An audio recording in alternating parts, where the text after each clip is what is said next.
निवडणुकीला गालबोट लागलेला आहे। विजयी मिरवणुकीवर दगडफेक करण्यात आली आहे। शिरपूर शहरातील वाल्मिक नगर भागामध्ये ही दगडफेक झालेली आहे। घटनास्थळी पोलीस पोहोचलेत आणि पोलिसांकडून या ठिकाणी धरपकड केली जाते। आज निकाल आहे आणि त्यामध्येच या ठिकाणी निवडणुकीला गालबोट लागल्याचं पाहायला मिळत आहे। धुळे जिल्ह्यातील शिरपूर शहरात हा सगळा प्रकार घडला।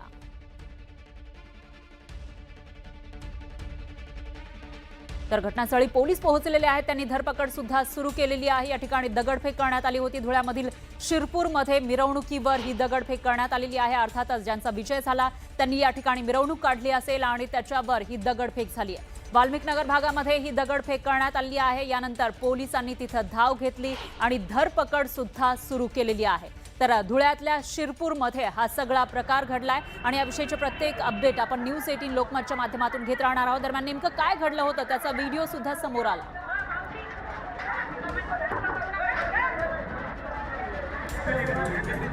आणि याविषयी अधिक माहितीसाठी आपले प्रतिनिधी दीपक भोसले हे आपल्यासोबत जोडले गेले आहेत फोन लाईनवर।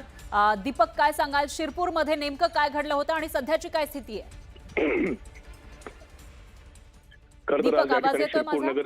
हां, बोला बोला। हॅलो, खरं तर आज शिरपूर नगरपालिकेच्या या ठिकाणी मतमोजणी होती आणि निकाल लागल्यानंतर खरं तर वेगवेगळ्या वॉर्डांमध्ये जिंकून आलेले जे काही नगरसेवक आहेत, त्या ठिकाणचे जे सदस्य आहेत, ते त्या ठिकाणी विजयी मिरवणुका काढत होते आणि याच दरम्यान शिरपूर शहरातलं जे वाल्मिक नगर आहे त्या परिसरामध्ये एक विजयी मिरवणूक जात असताना त्याच भागातला एक जो गट आहे त्यांच्याकडून त्या ठिकाणी त्यांच्यात वाद झाले आणि दगडफेक त्या ठिकाणी झालेली आहे। आणि ही दगडफेकीच्या घटनेनंतर तात्काळ पोलीस त्या ठिकाणी पोहोचले। मोठ्या प्रमाणात पोलिसांची कुमक पोहोचल्यानंतर पोलिसांनी परिस्थिती तात्काळ त्या ठिकाणी हाताळण्याचा प्रयत्न केला, नियंत्रणात आणण्याचा प्रयत्न केला। यावेळी पोलिसांनी धरपकड देखील केलेली आहे। अनेक त्या ठिकाणी जे काही लोक होते जे दगडफेकीमध्ये सहभागी होते त्यांना देखील पोलिसांनी ताब्यात घेतलेलं आहे।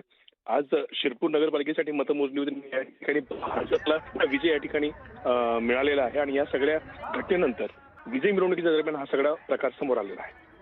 बरोबर आहे दीपक, धन्यवाद तुम्ही दिलेल्या या सविस्तर माहितीसाठी।